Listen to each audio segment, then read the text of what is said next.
Episode की शुरुआत होती है और हम देखते हैं कि अभी कार में बैठ के फ़े वहाँ ज़ायू से झगड़ा कर रही होती है। ज़ायू से कहता है कि तुम्हें पता भी है जिस इंसान को तुम डेट कर रही हो वो आखिर कैसा है। इस बात को सुनने पर उसे काफ़ी ज़्यादा गुस्सा आता है। फ़े उसे चिल्लाकर कहने लग जाती है कि तुम बार बार मेरे सामने यही कहने को क्यों आते हो कि मिंग कितना बुरा है, वो कितना गलत है। तुम उसके बारे में अगर अच्छा नहीं सोचते, इसका मतलब ये तो नहीं ना कि मैं भी उसके बारे में अच्छा ना सोचूं। पर वहाँ पर ज़ायू काफ़ी गुस्सा हो जाता है और वो अपनी गाड़ी को स्टार्ट कर देता है। जैसे कि फ़े भी चिल्लाने लग जाती है। वो कहती है कि गाड़ी रोको, मुझे कहीं भी नहीं जाना। पर फिर भी ज़ायू काफ़ी ज़्यादा स्पीड में चला रहा होता है क्योंकि जिया से बात करने के बाद में वो काफ़ी ज़्यादा इमोशनल होता है इस वक्त पे, और वो खुद को संभाल नहीं पा रहा होता है और वो नहीं चाहता कि फ़े भी किसी तरह से हर्ट हो। उसे लग रहा होता है कि मिंग उसे भी हर्ट कर देगा और लास्ट में उसका भी वही हाल होगा जो जिया का हुआ है। इस वजह से वो उसे परेशान कर रहा होता है और इसी तरह उन लोगों के झगड़े करते करते गाड़ी इतनी ज़्यादा स्पीड में हो जाती है कि वो जाकर सीधे टकरा जाती है और उनकी एक टक्कर एक जगह पर हो जाती है और गाड़ी का भी एक्सीडेंट हो जाता है। जिससे कि चोट तो किसी को उतनी नहीं आती पर फ़े के सर पे चोट लग गई होती है। अब वहाँ पे फ़े गुस्से में निकलती है, वो ज़ायू पे चिल्लाने लगती है कि वो इस तरीके से क्यों गाड़ी चला रहा है और उसे समझ नहीं आ रहा है कि वो उसके साथ में नहीं बात करना चाहती, नहीं रहना चाहती। वहाँ पर ज़ायू उस पे चिल्लाकर वो भी कहने लग जाता है कि मिंग के बारे में तुम कुछ नहीं जानती, कि वो कितना बुरा इंसान है, वो तुम्हें भी हर्ट करेगा, तुम बहुत ज़्यादा पछताओगी।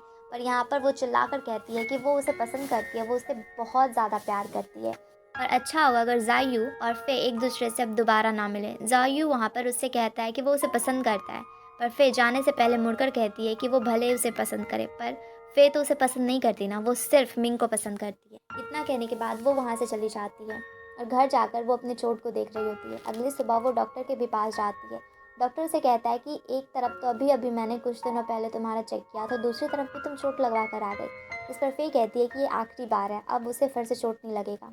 उसके बाद जब वो वहाँ से हॉस्पिटल से जा रही होती है तभी उसकी नज़र वहाँ पर जिया पे पड़ती है। तो वो खुश होकर जिया को आवाज़ देकर उसकी तरफ जाती है, पर जिया तो अभी कुछ भी देख नहीं पा रही होती है, इसलिए वो फ़े को भी देख नहीं पा रही होती है और बस इधर उधर नज़रें कर रही होती है। उसकी ये हालत देखकर फ़े को काफ़ी बुरा लगता है। वो समझ जाती है कि ये शायद देख नहीं पा रही। वहाँ पर वो उससे पूछती भी है कि आखिर क्या हो गया और उसकी हालत इतनी ज़्यादा ख़राब कैसे हो गई। तो जिया उससे कहती है कि डरने की कोई बात नहीं है, उसे पता था कि सर्जरी से पहले ऐसा कुछ हो जाएगा, उसने एक्सपेक्ट किया ही था।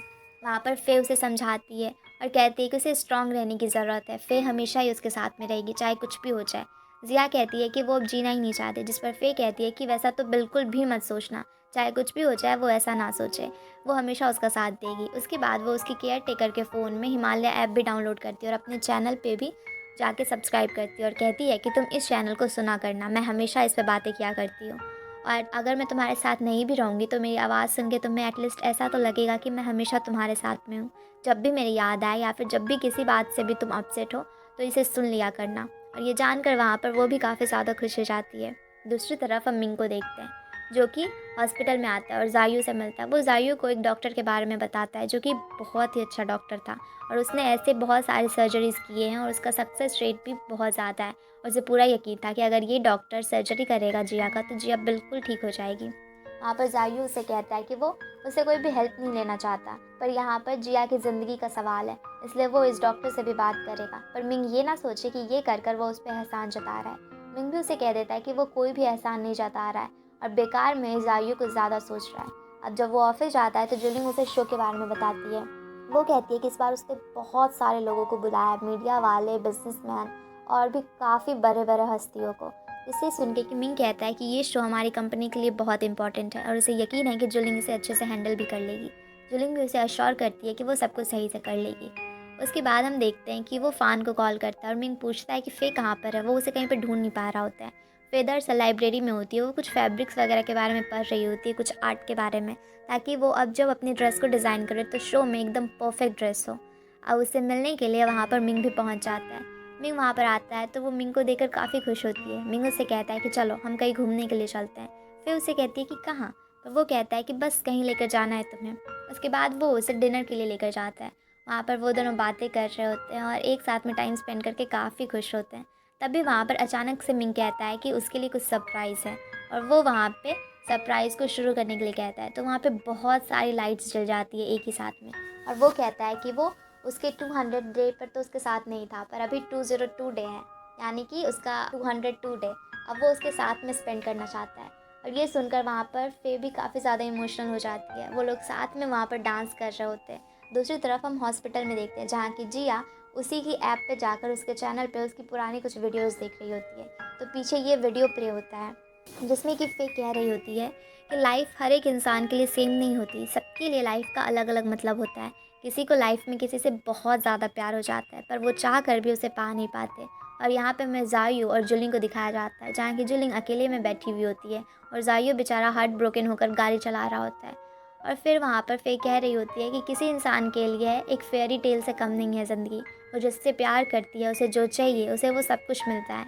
और यहाँ पर हम फ़े को देखते हैं जो कि अभी मिंग के साथ में डांस कर रही होती है। और फिर वहाँ पर उस ऑडियो में हम ये भी सुनते हैं जहाँ की वो कह रही होती है किसी इंसान के लिए ज़िंदगी बस वो 2 पल ही खुशी से जी ले, वही होता है। उसे साल हज़ारों साल नहीं चाहिए, वो बस कुछ समय अपने लोगों के साथ जिए तो उसने ज़िंदगी जी लिया। और यहाँ पे हमें किसी और को नहीं बल्कि जिया को दिखाया जाता है जो कि बेड पे होती है और ये सारी चीज़ें सुन रही होती है। और यहाँ पर वो सारे लोगों के बारे में कुछ कुछ कहती है। उसके बाद हम देखते हैं कि जहाँ पर फ़े और मिंग का डांस ख़त्म होता है तो वो लोग एक दूसरे को किस भी करते हैं। वो लोग काफ़ी इमोशनल होते हैं यहाँ पर और काफ़ी खुश भी एक दूसरे के साथ में। उसके बाद हम फिर से बाई और शेन को साथ में देखते हैं जहाँ की बाई उसे अपने साथ में सैलून लेके जाती है, स्पा हर एक जगह लेके जाती है और पार्लर वगैरह में पूरा दोनों एक दूसरे के साथ में काफ़ी इंजॉय कर रहे होते हैं।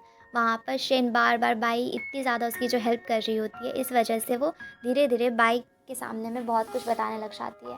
बातों बातों में वो बताती है कि जायू की शायद कोई सिस्टर भी है जो कि अभी हॉस्पिटल में है, क्योंकि जुलिंग अक्सर उसे मिलने के लिए जाया करती है, वो बहुत ही ज़्यादा बीमार है। और ये सुन के बाई के दिमाग में फिर से एक आइडिया आता है। वो अगली सुबह उससे मिलने के लिए चली जाती है। वहाँ हॉस्पिटल में हम जायू को देखते हैं जो कि अपनी बहन के साथ में टाइम स्पेंड कर रहा था। वहाँ पर डॉक्टर्स फिर से आते हैं और कहते हैं कि अब उसके पास बिल्कुल समय नहीं है। वो लोग क्या कर रहे हैं, ये लोग बार बार उनसे एक ही चीज़ कह रहे हैं कि सर्जरी करवा लो, सर्जरी करवा लो, पर वो बिल्कुल भी नहीं मान रही है। यहाँ पे जायू डॉक्टर से कहता है कि वो अपनी बहन को समझाएगा। वहाँ पर वो फिर से उससे वही बात लेकर बैठता है, पर उसकी बहन कहती है कि फिर से बार बार एक ही चीज़ के बारे में मत बोलो, क्योंकि मैं सर्जरी बिल्कुल भी नहीं करवाऊंगी चाहे कुछ भी हो जाए। तब भी जायू जब वहाँ से बाहर आता है तो देखता है कि बाई पूछ रही होती है कि जायू के सिस्टर के रूम के बारे में।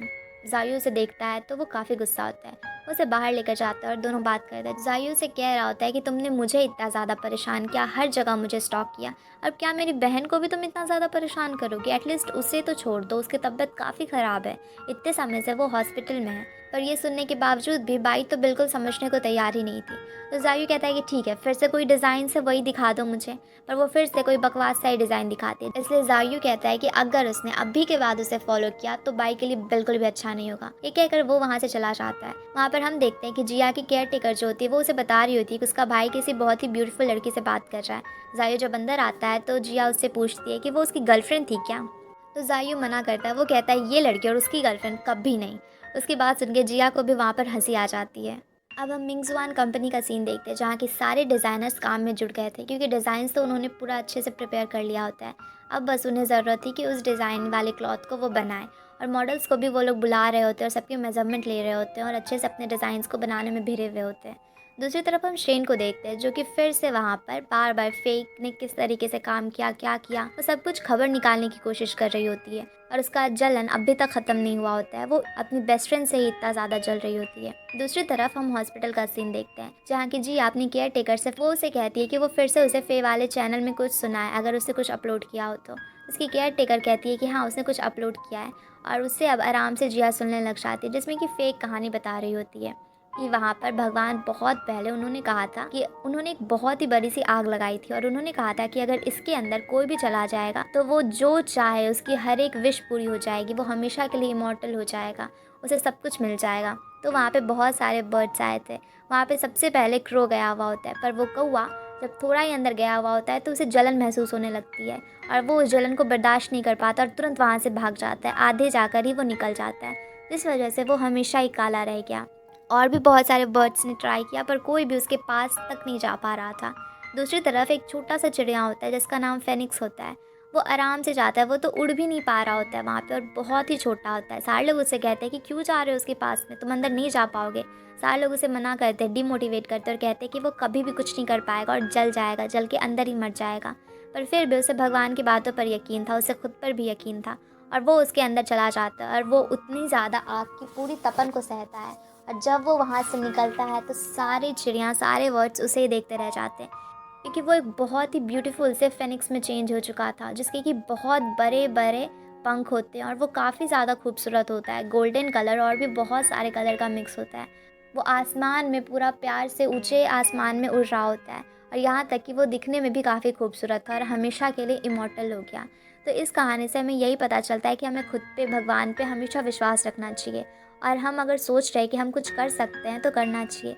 जो इंसान पहले से ही मौत के पास है, उसे एक बार अगर ज़िंदगी मिल रही है तो उसे चांस ले ही लेना चाहिए, जैसे कि फेनिक्स ने लिया और अब वो बिल्कुल इमॉर्टल बन चुका था और सबसे खूबसूरत भी। और इस कहानी को सुनकर वहाँ पर जिया काफ़ी ज़्यादा मोटिवेट हो जाती है। उसके मन में भी बार बार यही चल रहा था कि अगर हम मौत के बहुत ज़्यादा करीब है और हमें ज़िंदगी मिल रही है तो एक चांस लेने में क्या जाता है, क्योंकि अगर हम नहीं भी लेंगे तो मौत तो हमें मिलेगी ही। और कहीं वो उस चांस को लेकर हम बच गए तो शायद हम अपने लोगों के साथ में, अपनी फैमिली के साथ में और ज़्यादा समय स्पेंड कर सकते हैं। और वो काफ़ी खुश होती है और वो डिसाइड करती है कि वो अब पक्का सर्जरी करवाएगी। और अगले दिन जब वो पार्क में घूम रही होती है तभी वहाँ पर उससे मिलने के लिए फे भी आई हुई होती है। उसकी बॉटल का ढक्कन नीचे गिर गया होता है जिससे कि वो उठा कर देती है। यहाँ पर जिया को लगता है कि शायद मिंग होगा, इसलिए वो मिंग बोलने ही वाली होती है पर आधे पे ही चुप हो जाती है। यहाँ पर वो उससे पूछती है, फे कहती है कि तुम किसके बारे में बात कर रही हो। तो यहाँ पर वो पूरी स्टोरी फे को बताती है। वो कहती है कि वो अपने राजकुमार के बारे में बात कर रही है जिससे कि वो बहुत पसंद करती थी बचपन से, हमेशा से। उसे सारी चीज़ें बताती है कि कैसे वो हमेशा उसे शादी करने के सपने देखती थी पर वो तो हमेशा उसे बहन ही समझता था और उनकी शादी भी डिसाइड हो चुकी थी, सब कुछ हो चुका था, पर लास्ट में उसने मना कर दिया। और वो उस समय बहुत ही ज़्यादा इमेच्योर थी और वो इस चीज़ को बर्दाश्त नहीं कर पाई क्योंकि बचपन से हमेशा उसने जो भी मांगा उसे मिला था। जिस चीज़ को लेके वो सबसे ज़्यादा पोसेसिव थी, जिसको वो सबसे ज़्यादा चाहती थी ज़िंदगी में, वही उसे नहीं मिल पाया, उसने ही उसे छोड़ दिया। इस चीज़ को वो बर्दाश्त नहीं कर पाई और वो घर छोड़कर चली गई। और 3 साल तक वो इधर उधर रही, लोगों की हेल्प कर रही थी और ख़ुद को हील करने की कोशिश कर रही थी। अगर कोई हील होता था उससे इसे भी अच्छा फ़ील होता था, ये भी हील हो रही थी उनके साथ में। और 3 साल बाद वो वापस आई जब उसे पता था कि उसे बीमारी है और वो चाहती थी कि वो ठीक हो जाए, अपनी फैमिली के साथ में रहे, पर शायद ये नहीं हो पाएगा। पर वहाँ पर फ़े उसे सँभालती है, उसे अच्छी-अच्छी बातें बताती है। फिर वो अपने बारे में बताती है कि उसका बॉयफ्रेंड कैसा है। वो कहती है कि वो दोनों बिल्कुल अलग ही दुनिया से हैं। उसे तो विश्वास ही नहीं हो रहा कि वो दोनों अभी साथ भी हैं, क्योंकि उससे कभी नहीं लगा था कि वो लोग साथ कभी रह भी पाएँगे। वो बहुत ही अमीर है और ये एक मिडिल क्लास फैमिली से, स्टेटस का डिफ़रेंस है और उनमें बहुत कुछ अलग है। ये चीयरफुल है और वो काफ़ी काम कंपोज़ टाइप का इंसान है। पर देखो ये दोनों मिल गए और सारे डिफ़िकल्टीज़ को इन्होंने पार भी किया। ये सब कुछ सुनकर वहाँ पर वो काफ़ी खुश हो रही होती है। तभी मिंग का कॉल आता है और वो समझ जाती है जिया कि शायद इसके बॉयफ्रेंड का होगा। तो वो उसे कहती है कि तुम जाके अपने बॉयफ्रेंड से बात कर लो, तुम्हारा प्रिंस तुम्हारे लिए वेट कर रहा है। और फिर फे भी वहाँ पर बात करने के लिए चली जाती है। उसके बाद फे जब वहाँ पर मिंग से मिलने के लिए जाती है तो मिंग उससे पूछता है कि वो आजकल कुछ ज़्यादा ही लाइव कर रही है और ऐसा लग रहा है कि किसी को मोटिवेट करने की कोशिश कर रही है। तो फे कहती है कि हाँ, उसने हॉस्पिटल में एक दोस्त बनाया। तो मिंग भी कहता है कि तुम बहुत ही ज़्यादा दोस्त बना रही हो और फे उसे कहती है क्यों, कुछ परेशानी, और दोनों हंसने लग जाते हैं। उसके बाद हम देखते हैं कि दर्जी अपने भाई को कॉल करती है और जायू को बताती है कि वो सर्जरी कराएगी। जायू ये सुनकर काफ़ी ज़्यादा खुश हो जाता है। वो तुरंत डॉक्टर के पास में आता है। डॉक्टर उससे कहते हैं कि तुम अभी तो इसे घर लेकर जा सकते हो और 4 दिन के बाद लेकिन हॉस्पिटल ले आना और पक्के पक्के 10 दिन के बाद उसकी सर्जरी होगी। वो भी वहाँ पर हामी भर देता है। उसके बाद हम देखते हैं कि मिंग आता है जिया से मिलने के लिए। मिंग उसे अपने साथ में एक बहुत ही पुराने सी जगह पर लेकर जाता है जहाँ की वो लोग बचपन में हमेशा खेला करते थे। वहाँ पर वो पैदल पैदल चल रही होती है और मिंग उसका हाथ पकड़कर उसे सहारा दे रहा होता है। वहाँ पर वो लोग बचपन की यादें याद करते हैं कि कैसे वो लोग हमेशा यहाँ खेलने को आया करते थे। और जायू और जिया हमेशा लड़ा करते थे। जायू उसे परेशान करता था तो हमेशा मिंग आकर उसे बचा लेता था और जू बेचारी तो पीछे ही रह जाती थी। वो दौड़ती ही रहती थी और ये तीनों बस हमेशा झगड़ा करते रहते थे। वो सारी चीज़ें याद करके वो इतना हंस रहे होते हैं। वो काफ़ी खुश होती है। फिर वो कहती है कि उसने बचपन में यहाँ पर कुछ रखा था। तो उसे कहता है मिंग कि चलो मेरे साथ में, मुझे तुम रास्ता बताओ, मैं ढूंढ दूंगा तुम्हारे लिए। पर वो कहती है कि शायद अभी वो नहीं मिल पाएगा। फिर वो उसे कहती है कि उसने सर्जरी का डिसाइड कर लिया है और उसे जब वो चीज़ मिल जाएगी, जब वो ठीक हो जाएगी तो वो खुद ही इस सामान को खोज लेगी। और यहाँ पर मिंग भी कहता है कि वो हमेशा उसका साथ देगा और वो बिल्कुल ठीक हो जाएगी। और कुछ दिनों में उसका बर्थडे आने वाला होता है, इसलिए मिंग वहाँ पे जू को मैसेज करता है कि लड़कियों को क्या पसंद आएगा, बैग, कोई अच्छा सा बैग देख दो कि कौन सा अच्छा लगेगा और ख़रीद लो। वहाँ पर जू फ़ान के साथ में होती है तो वो कहती है कि देखो अब ये फ़े को गिफ्ट दे रहा है तो इसे खुद लेना चाहिए था ना, मुझे क्यों बोल रहा है। फ़ान कहता है कि तुम्हें कैसे पता कि फ़े को देगा। तो वो उसे दिखाती है कि उसने कितने ज़्यादा पैसे भेजे हैं और वो कहती है कि उसकी लाइफ में लड़की ही कौन है, या तो मेरे लिए लेगा या फिर फे के लिए ही ना लेगा। मेरे लिए अब ले नहीं रहा है तो फे के लिए ही होगा। और यहाँ पर रात में जब मिंग उससे बातें कर रहा होता है तभी अचानक से जू आ जाती है वहाँ पर पर्स लेके कि देखो मैं फे का पर्स लेकर आ गई। उसे देख करके वहाँ पर वो उसे डांटने लग जाता है कि जल्दी से बाहर जाओ, मैं बात कर रहा हूँ ना। और वहाँ पर फे भी खुश हो जाती है। फे उसे कहती है कि ठीक है हम लोग बाद में बात करेंगे। और कॉल कट करने के बाद में वो काफ़ी खुश होती है। वो सोच रही होती है कि उसने उसके लिए मैं गिफ्ट लिया है। दूसरी तरफ हम देखते हैं कि आज जिया का बर्थडे होता है। जायू हमेशा की तरह उसके लिए फिर से ड्रेस बनाता है क्योंकि वो हमेशा ही उसके लिए ड्रेस बनाया करता था। और एक बहुत ही प्रिटी सी ब्लैक ड्रेस को उसने डिज़ाइन किया था जिसपे कि बहुत प्यारे प्यारे से बटरफ्लाइज बने हुए थे। वो उस ड्रेस को उसे देता है और जब वो पहनकर जिया बाहर आती है तो वो कहता है कि वो कितनी प्यारी लग रही है। वो उसके लिए एक प्यारा सा पेंडेंट भी लाता है। और फिर वहाँ पर वो कहती है कि वो तो आज खुद का मेकअप भी नहीं कर पाएगी। तो जायू से कहता है कि किसने कहा कि आज वो सुंदर नहीं दिखेगी अपने स्पेशल डे पर। वो बहुत ही बड़ी बड़ी मेकअप आर्टिस्ट को बुलाता है जो कि सारे लोग उसका मेकअप करते हैं और आज वो काफ़ी प्रिटी लग रही होती है। उसके बाद जब वो बाहर जाकर सोफे पे बैठी हुई होती है तभी वहाँ पर उससे मिलने के लिए फे आ जाती है। फे की आवाज़ सुनकर वो काफ़ी खुश होती है। फिर उसके पास में आके बैठती है, वो उसको गिफ्ट देती है और कहती है कि वो कितनी ज़्यादा खुश है आज कि वो यहाँ पर उससे मिलने के लिए आई है। दोनों वहाँ पर बहुत सारी बातें कर रहे होते हैं तभी अचानक से वहाँ मिंग आ जाता है और उसके हाथों में गिफ्ट देकर फिर ये समझ जाती है कि इतने दिनों से जिया जिस लड़की के बारे में बात कर रही थी कोई और नहीं बल्कि मिंग ही होता है। और ये चीज़ जानने के बाद उसे काफ़ी ज़्यादा बुरा लगता है। तभी वहाँ से जुलिंग और जायू भी बात करते हुए अंदर आते और वो सारे लोग वहाँ पर एक दूसरे को देखते हैं तो सारे लोग ही शॉक होते हैं। वहाँ पर इस चीज़ से फे को काफ़ी बुरा लगता है और वो बिना कुछ बोले वहाँ से निकल के चली जाती है। मिंग भी उसे मनाने के लिए उसके पीछे जाता है पर फे बिल्कुल भी नहीं सुनती। फे उस पर चिल्ला रही होती है कि वो ऐसा कैसे कर सकता है, उसे एटलीस्ट उसे बता देना चाहिए था। उसने छिपाया इस बात को, इस बात के लिए वो गुस्सा नहीं है। वो इस चीज़ के लिए गुस्सा है कि उसने उसे बताना इम्पोर्टेंट नहीं समझा, वो उसे किसी और इंसान से ये चीज़ पता चली है। और वहाँ पर वो काफ़ी हर्ट फील कर रही होती है। इस वजह से वो उसे कहती है कि अब उसे कोई बात नहीं करनी है इसलिए मिंग उसे छोड़ दे और वो अकेले वहाँ से घर चली जाती है। दूसरी तरफ हम देखते हैं कि जुलिंग और जायू जिया सारे लोग बैठे होते हैं जहाँ की जुलिंग फिर से वहाँ पे काफ़ी गुस्से में होती है और वो बार बार वहाँ पर फे के बारे में अनाप शनाप बोल रही होती है कि वो बहुत बुरी है और उसने जानबूझ के ये किया होगा। उसे किसी तरह से पता चल गया होगा कि जिया किसी और की नहीं बल्कि जायू की बहन है और इसलिए वो जानबूझ के उसके क्लोज हुई ताकि वो उसे हर्ट कर सके। पर यहाँ पर जिया को काफ़ी बुरा लग रहा होता है। वो कहती है कि वो अच्छे से फे को जानती है, फे इस तरह की इंसान नहीं है और जुलूंग ऐसा बिल्कुल भी ना करे। वो उसके बारे में कुछ भी कैसे बोल सकती है। पर यहाँ पर वो बोले जा रही थी और इससे जिया बार बार हर्ट हो रही थी। यहाँ पे जायू को भी गुस्सा आता है और वो चिल्ला देता है जुलूंग पे। वो कहता है कि तुम मेरी बहन को क्यों हर्ट कर रही हो अगर तुम नफरत करती हो फे से तो। इस बात को सुनकर जुलिंग भी गुस्से में वहाँ से चली जाती है और फिर वहाँ पर जिया भी कहती है कि उसे अकेले कुछ टाइम स्पेंड करना है इसलिए सारे लोग वहाँ से चले जाओ। अब सारे लोग उसे छोड़कर अकेला वहाँ से चले जाते हैं ताकि वो अकेले में कुछ समय रह के थोड़ा अच्छा फील कर सके। इधर हम देखते हैं कि घर आने के बाद में फिर काफ़ी ज़्यादा उदास होती है, वो रोने लग जाती है। वहीं पे जू और फान भी होते हैं। जू उसके पास में आती है तो देखती है कि रो रही है। फान तो नोटिस ही नहीं कर पाता पर जू समझ जाती है। वो उसे पूछती है कि क्या हुआ मुझे बताओ। तो फिर वो कहती है कि तुम किसी जिया नाम की लड़की को जानती हो। अब ये बात सुनकर वो अच्छे से समझ जाती है कि आखिर क्या हुआ था क्योंकि उसने सुबह देखा था, वो बता रही थी कि आज वो किसी फ्रेंड के बर्थडे पार्टी पे जाएगी और समझ जाती है कि पक्का ये जिया के यहाँ पर ही गई है। अब वहाँ पर वो किसी तरह से उसे मनाती है, उसे बिठाती है और उसे सारी बात बताने के बारे में कहती है। दूसरी तरफ हम देखते हैं कि वहाँ भी रूम में बैठ के जिया बार बार फे के बारे में सोच रही थी। उसके मन में यही चल रहा होता है कि फे बुरी नहीं है, फे तो हमेशा उसकी हेल्प करती है, फे बिल्कुल भी गलत नहीं है, सब कुछ सही है और मिंग उसे पसंद करता है क्योंकि वो अच्छी इंसान है। फिर हम घर का सीन देखते हैं जहाँ की फिर से वहाँ पर जू और फान दोनों ही फे को समझाने की कोशिश कर रहे होते हैं। फान कहता है कि उसे बिल्कुल भी ऐसा नहीं करना चाहिए था, उसे कुछ भी छिपाना नहीं चाहिए था। तो जू कहती है कि उसने छिपाया काम, वो तो सही टाइम ढूंढ रहा होता है कि कब सही मौका आएगा और वो इसे सारी चीज़ें बता सके। तो वहाँ पे फिर से फान कहता है कि अच्छा ठीक है ये मैं समझ गया। पर उस दिन जब वो इससे मिलने के लिए आया ये तैयार हो रही थी और वो उसे छोड़कर ही चला गया। जिस पर कि वहाँ पे फिर से वो समझाते हुए जू कहती है कि उस दिन अचानक से जिया को कुछ भी दिख नहीं रहा होता, उसे हॉस्पिटल से कॉल आया इसलिए वो दौड़ के चला गया। वो लोग यहाँ पर बस फी को ये समझाने की कोशिश कर रहे थे कि इसमें मिंग की भी गलती नहीं है इसलिए वो इतना ज़्यादा बुरा ना फील करे। तो वो कहती है कि उसे पता है कि ये लोग जानबूझ के ऐसा करे ताकि मिंग और उसके बीच में झगड़ा ना हो। उसके बाद वो सैड होकर अपने रूम में जाकर बैठ जाती है। फिर हम देखते हैं कि मिंग उसे बहुत सारे कॉल और मैसेजेस कर रहा होता है पर किसी भी चीज़ का फे तो बिल्कुल रिप्लाई ही नहीं कर रही होती है। फिर वो जब फ़ोन को चेक करती है तो उसे पता चलता है कि उसने बहुत सारे फ़ोन कॉल्स उसे किए हुए होते हैं।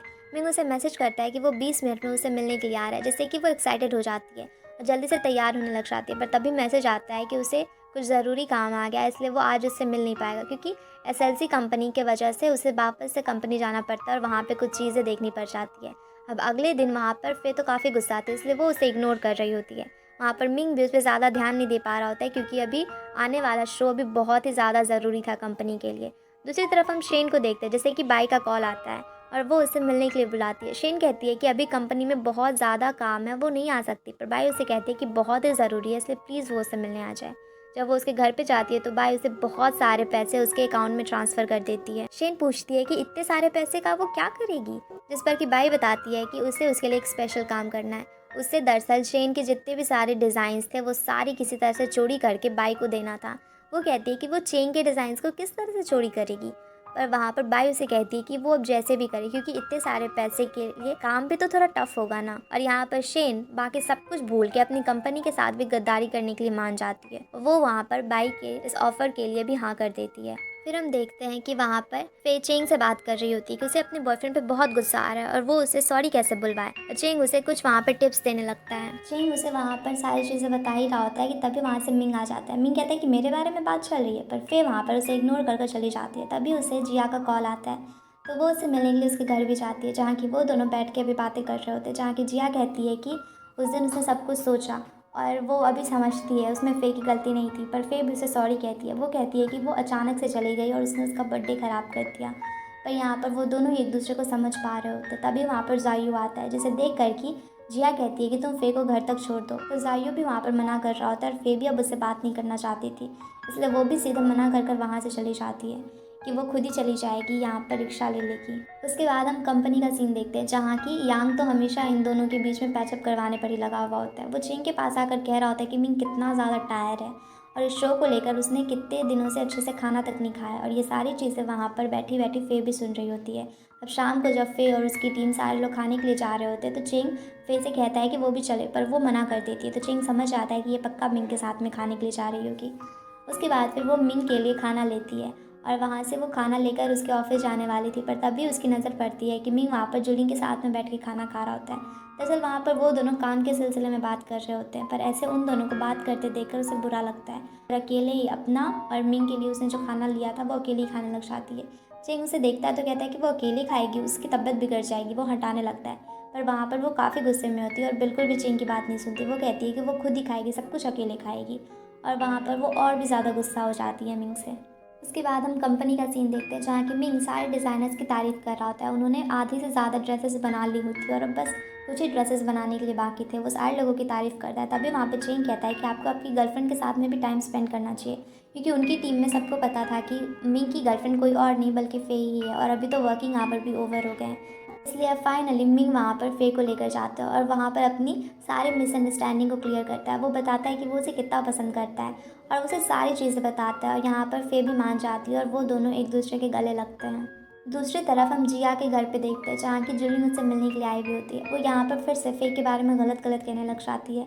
तो वहाँ पर जिया जुलिंग से कहती है कि जुलिंग तुम मुझसे पसंद नहीं करते, इसका मतलब ये नहीं कि वो इंसान ख़राब है। वो कहती है कि जुलिंग तुम इंसान को देखने की कोशिश करो ना कि इंसान क्या है, अपनी नफरत की वजह से तुम अंधी मत हो जाओ। फे सच में अच्छी इंसान है और तुम्हें फे के साथ में अच्छे से रहना चाहिए। एटलीस्ट मुझे बुरा मत बोलो, क्योंकि मुझे पता है कि वो कैसी है। उसके बाद हम देखते हैं कि सारे डिज़ाइनर्स ने जब खाना खा लिया होता है तो चिंग वहाँ पे काफ़ी ज़्यादा ड्रंक होता है। तो दूसरी डिज़ाइनर जो उसके टीम की थी वो उसे घर तक छोड़ने का सोचती है, पर उसकी मॉम का कॉल आ रहा होता है। तभी इस मौके का शेन फ़ायदा उठाती है। शेन से कहती है कि वो उसे घर छोड़ देगी, और फिर वहाँ पर वो उसे उठाने की कोशिश करती है, पर वो काफ़ी ज़्यादा नशे में था, इसलिए वो उसे एक होटल में पहुँचा देती है और वहाँ से निकल जाती है। अब हम देखते हैं कि रात भर वो घर नहीं पहुंचा था, इसलिए डुओ ऑफिस पहुंच जाती है। वहाँ वो फे से पूछती है कि वो कहाँ पर है, तो फे कहती है कि उसे नहीं पता, वो तो घर चला गया था कल कंपनी डिनर के बाद में। फिर वहाँ पर वो हर जगह उसे ढूंढने लग जाती है। तभी वहाँ पर वो डिज़ाइनर कहती है कि कल रात तो उन्हें घर छोड़ने के लिए शेन गई हुई थी, और तभी वहाँ पर वो भी आ जाता है। वो जैसे ही उसकी नींद खुलती है चेन की, तो वो खुद को होटल में देखता है, तो वो उससे वहाँ पर अपना स्लीपर्स भी नहीं मिलता, तो वो जल्दी से होटल वाला स्लीपर ही पहन के भाग के जल्दी से ऑफिस पहुँचता है। यहाँ पर आता है तो डुओ उसे देख के खुश हो जाती है। वो कहती है कि वो डर गई थी कि पता नहीं क्या हो गया तुम्हारे साथ में, पर तभी वो वहाँ पर लिपस्टिक का एक निशान देख लेती है उसके शर्ट में, और वो बहुत गुस्सा हो जाती है। वो कहती है कि तुमने फिर से मुझे चीट किया, और वो जाके वहाँ पे बिना कुछ सोचे समझे शेन को एक थप्पड़ लगा देती है। वहाँ पे शेन भी काफ़ी गुस्सा हो जाती है और कहती है कि तुम इतना ही ज़्यादा अपने बॉयफ्रेंड के लिए टेंशन लेती हो तो उसे अपने पास ही रखा करो ना। मैंने तो बस उसे होटल पहुँचाया क्योंकि वो बहुत ज़्यादा ड्रंक था और मुझे पता नहीं था कि तुम्हारा घर कहाँ पे है, एड्रेस नहीं पता था, इस वजह से मैंने ये किया। पर अभी भी वो मान नहीं रही होती है। इसलिए वहाँ पर फ़े पूछती है चेंग से कि वो होटल कौन सा था। वो कहता है कि उसने जल्दी जल्दी में होटल का नाम भी नहीं देखा, पर तभी उसकी नज़र वो स्लीपर्स पे पहुँचती है और वो होटल का नाम उस पर लिखा था, इसलिए वो होटल जाते हैं। और वहाँ पर वो कैमरा भी चेक करते हैं जिसमें पता चलता है कि शेन तो बस उसे छोड़ने के लिए आई थी। वो उसे छोड़ के पक्का पक्का 10 मिनट होते ही रूम से निकल जाती है। फिर भी वहाँ पर डुओ सोच रही थी कि 10 मिनट आखिरकार वो रूम में क्या कर रही थी। यहाँ पर चेंग उससे सॉरी कहने लग जाता है। वो कहता है कि उसकी गलती थी, उसे ऐसा नहीं करना चाहिए था और उसे इतना ज़्यादा ड्रिंक भी नहीं करना चाहिए था। वो बार बार उसे सॉरी कह रहा होता है। तभी डुओ भी रोने लग जाती है। वो कहती है कि वो हमेशा उसे परेशान करती है और हमेशा उस पर शक करते रहती है। अब के बाद वो कभी ऐसा नहीं करेगी और वो हमेशा अब चेंग पे ट्रस्ट करेगी। और ये सुन के तो चेंग बेचारा बिल्कुल ही शॉक रह जाता है कि डुओ को क्या हो गया। और वो दोनों वहाँ पर गले मिलते हैं। उसके बाद फिर हम ऑफिस का सीन देखते हैं जहाँ की अभी फ़े जाके शेन से माफ़ी मांगने के लिए जाती है, पर शेन वहाँ पर उसे जलील करने लग जाती है। वो ऊट पटांग चीज़ें बोलने लग जाती है और वहाँ से सीधे सीधे कहती है कि चली जाए। वो कहती है कि आज के बाद उन दोनों की दोस्ती भी बिल्कुल ख़त्म है और बिल्कुल भी फ़े अब उससे बात ना करे।